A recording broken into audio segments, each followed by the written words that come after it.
Hello comparison test viewers, and welcome back to another All Cars Everyday video.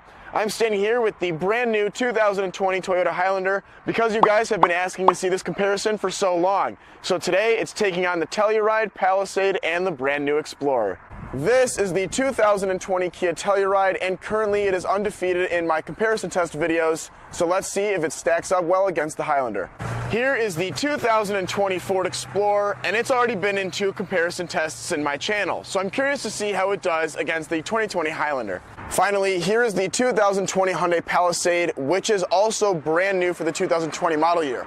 If you're familiar with my channel, you know that it came in second place in a comparison against the Explorer, Telluride, and Ascent earlier on my channel. Furthermore, I'm comparing specific trims of each vehicle, which means I'm comparing the limited trim line of the Hyundai, Ford, and Toyota and the top of the line SX trim in the Kia. With that out of the way, let's look at our first category of evaluation, which is value.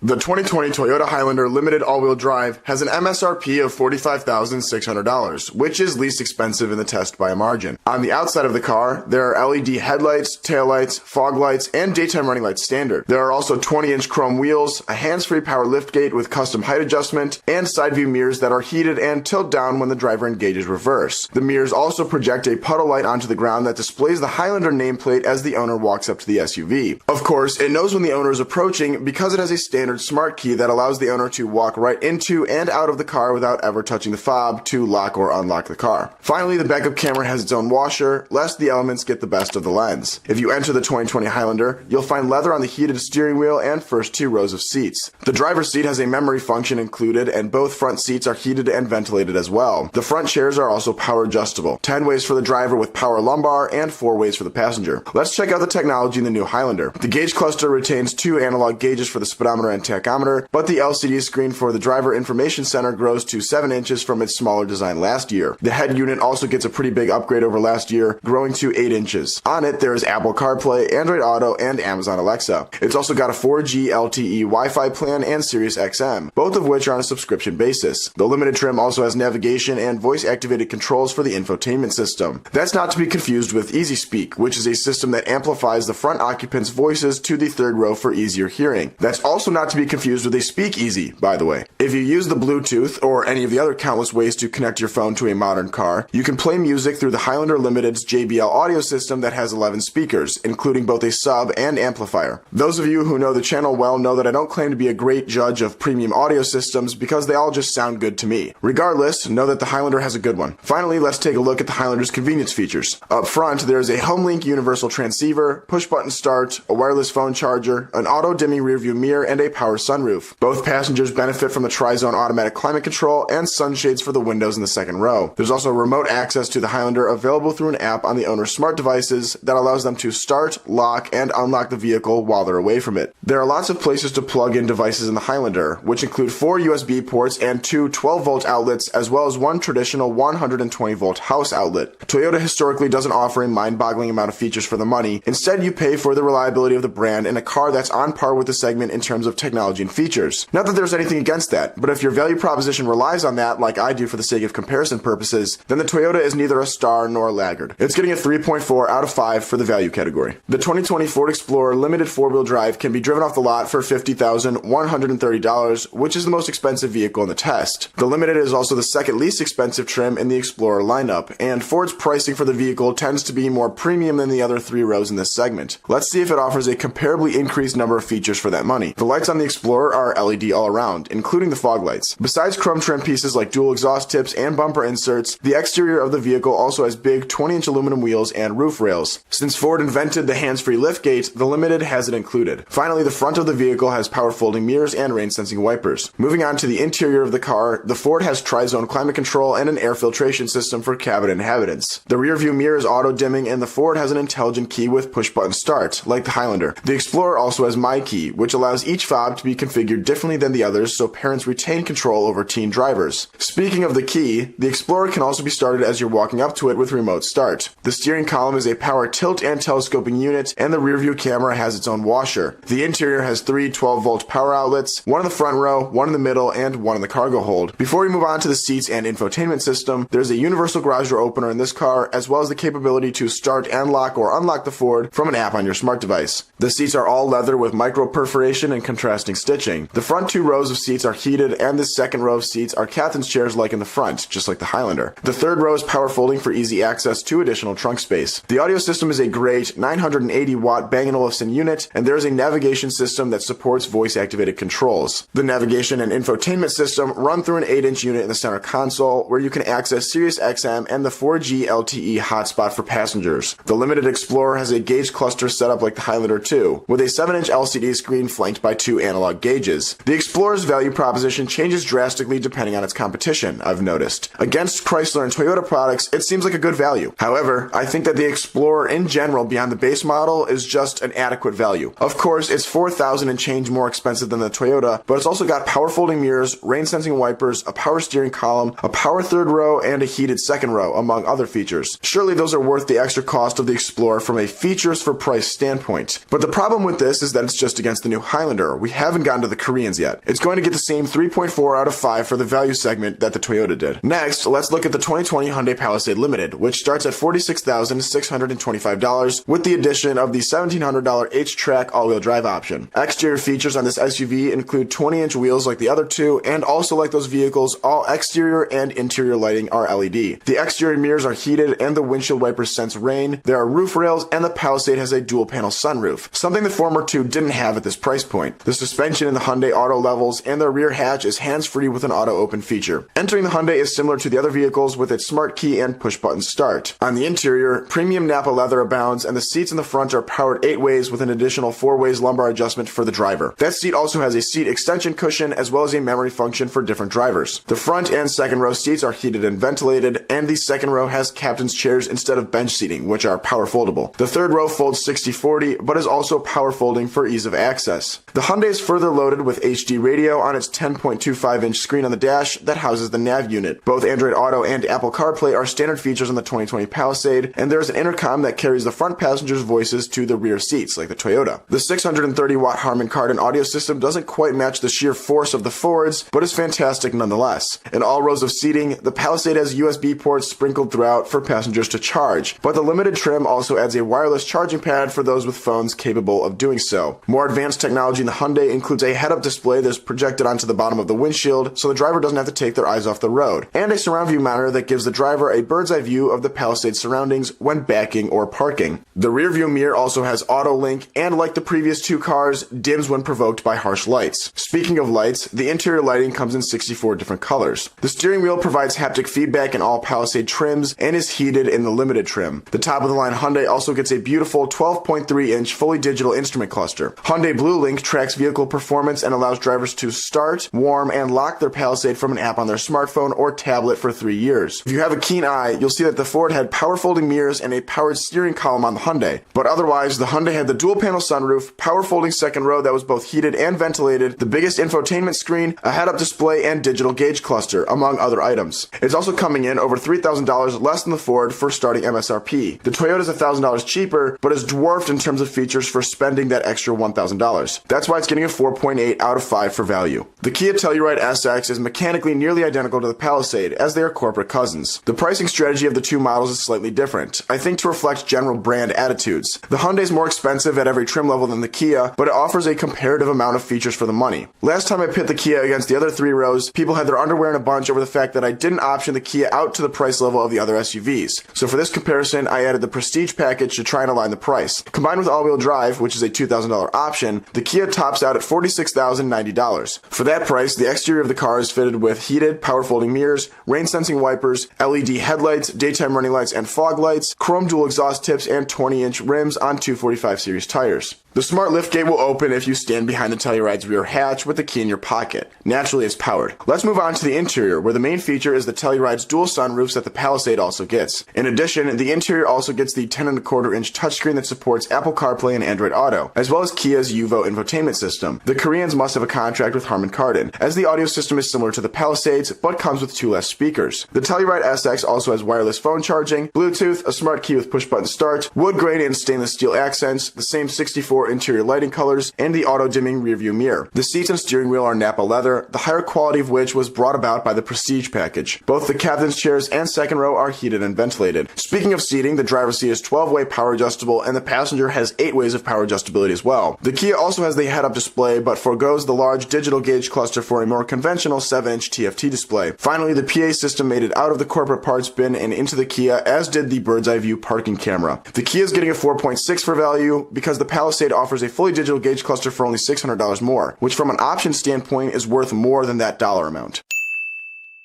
In this category, we'll be taking a look at the passive IIHS crash test results, as well as the active safety feature technologies that are standard on each trim. All 4 SUVs are brand new for the 2020 model year, and in the last comparison test I did of the Hyundai, Kia, and Ford, those crash test ratings weren't available yet. Well, now they are for those 3 vehicles, but the Highlander hasn't been tested yet. That said, it has a lot of active safety technology standard, including dynamic radar cruise control, lane departure alert with steering assist, pre-collision system with pedestrian detection, lane tracing assist, auto high beams, road sign assist, and cyclist detection, blind spot monitoring with rear cross traffic alert, front and rear parking assist, and automated braking. This covers pretty much every modern feature that can be offered on a new vehicle, besides super advanced self-driving features. Also note that the 2019 Highlander got a rating of top safety pick from the IIHS. Expect the 2020 model to maintain or improve upon that rating. It's getting a 4.8 out of 5 for safety. The new Explorer is rated good in every category the IIHS tests, except for headlights, the small front overlap on the driver's side, and the ease of use for the child seat anchors. They are all rated acceptable. The Ford also has the obligatory forward sensing system that beeps at low speeds when it is approaching a solid object. It's got lane keeping assist with lane departure alert, auto high beams, and Ford Co-Pilot 360 Plus. The bundled features in this package that are standard on the Limited trim are automatic emergency braking with pedestrian detection and blind spot information with cross traffic alert. The Explorer brings up the rear of the pack from the IIHS, but it offers a good amount of tech standard. Still, it's no match for the Toyota, so it's getting a 3.8.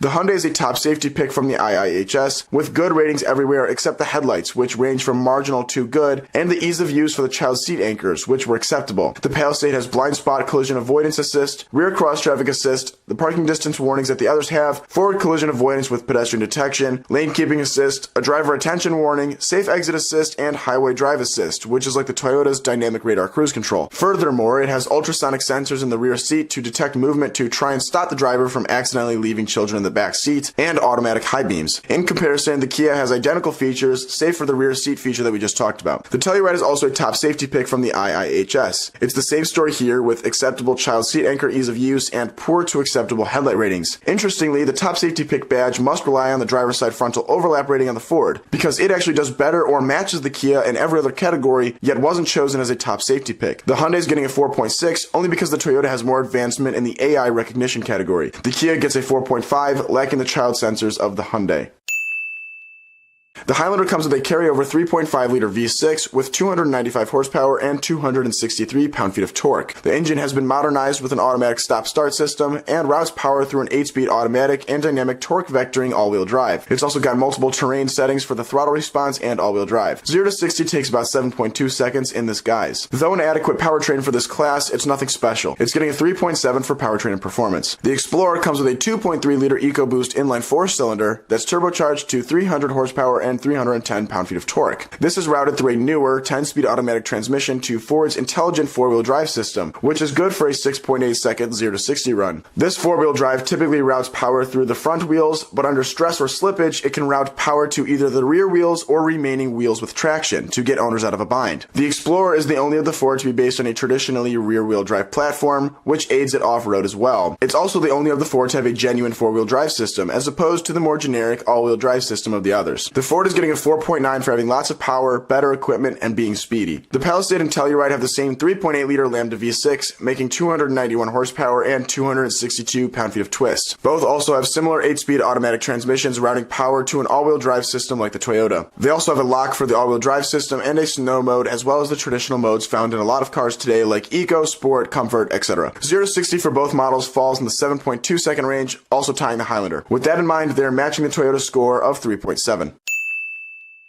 The new Highlander with all-wheel drive gets 20 miles per gallon in the city and 27 on the highway, for 23 miles per gallon combined. The Ford gets identical readings to the Toyota. The Koreans struggle a tad more with 19 in the city and 24 on the highway, for 21 combined. Both the Toyota and Ford are getting a 4.8, as those are the best numbers I have tested in this segment for all-wheel drive and around 300 horsepower. The Koreans get 4.3, as they are pretty standard for this segment. The Grand Cherokee and Durango with similar setups are around the Kia Hyundai numbers, which are generally mid-pack.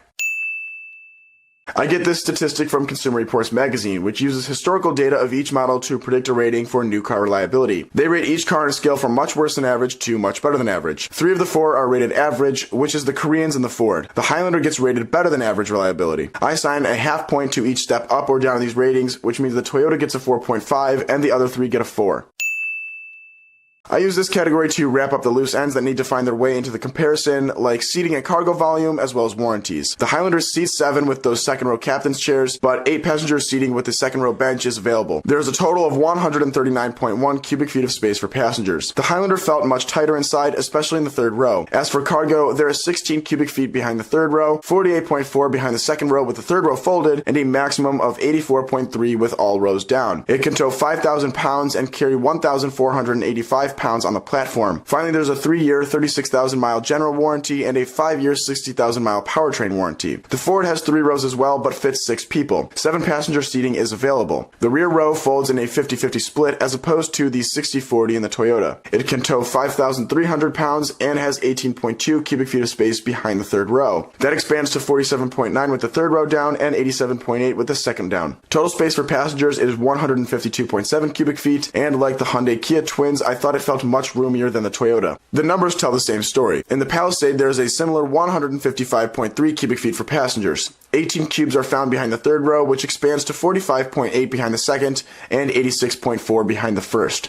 It's got a payload of 1,484 pounds. The Kia has a payload of 1,367 pounds and has 178 cubic feet for passengers, which is the most in test. Cargo stats go 21 behind the third, 46 behind the second, and 87 behind the first. The Kia and Hyundai both mimic the Highlander with seating for 7, but 8 is available. They also have the far superior warranties in the test, with a 5-year 60,000 mile general warranty and a 10-year 100,000 mile powertrain warranty. Both tow 5,000 pounds. In short, if the third row is going to be used frequently, this should fully eliminate the Highlander. Otherwise, it remains competitive in this category. It's getting a 3.7 for having the least space inside, both for cargo and passengers. The Ford is getting a 3.9 because although it's much roomier inside, you're also down a seat compared to the others. The Hyundai comes next with a score of 4.5, remedying the previous 2 flaws and offering a much superior warranty. The Kia wins though because it offers the most passenger space by a lot. It's getting a 4.7. This is the last objective part of this comparison test, so that means the Palisade is the winner, not counting how I see the styling of each vehicle. Wait, why did the Palisade beat the Telluride this time, but not in the first comparison test? That's a good question, and it was actually my mistake.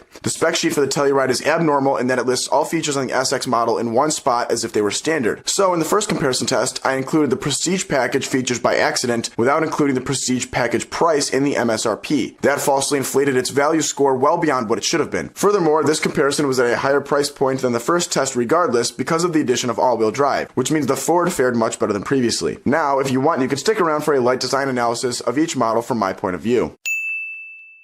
Those of you who know the channel know that I'm a fanboy for the Telluride styling, especially the exterior. I honestly can't see how anyone could think of the other 3 as better looking, but that's why I'm putting a huge emphasis on the subjectivity of this category. It's the sportiest of the bunch, and it is somehow a completely new design while not being too daring to alienate customers. It's the perfect blend of modern, yet the proportions can be mistaken for anything but a more truck-like SUV. In a way, it's what I would picture a Ram SUV looking like, with a huge bold grille and blocked-off rear. The orange accent lighting around the headlights is a classic Kia signature, exterior, and no one can claim that it looks like any other SUV on the road. It looks different. It stands out. I think Land Rover is envious that Kia got to design this first, and with a few touch-ups here and there, I think it could legitimately pass off as one. But I digress. Let's talk about the other exteriors. I love the 2012 Explorer design. It's up there with the ranks of the E90 BMW 3 Series and the original Audi A7 in terms of unparalleled design. So I had extremely high standards for the poor Explorer, of which it mostly delivered on. I appreciate the new front, but as I mentioned earlier, I think they could have done something more aggressive, or at least different from the last generation for the rear of the vehicle. The Palisade is handsome as well. I just think it's a tad more generic than the Telluride, though I think the rear of the Palisade gives the Kia a solid run for its money. The Highlander is my least favorite exterior design, but not because it's unattractive.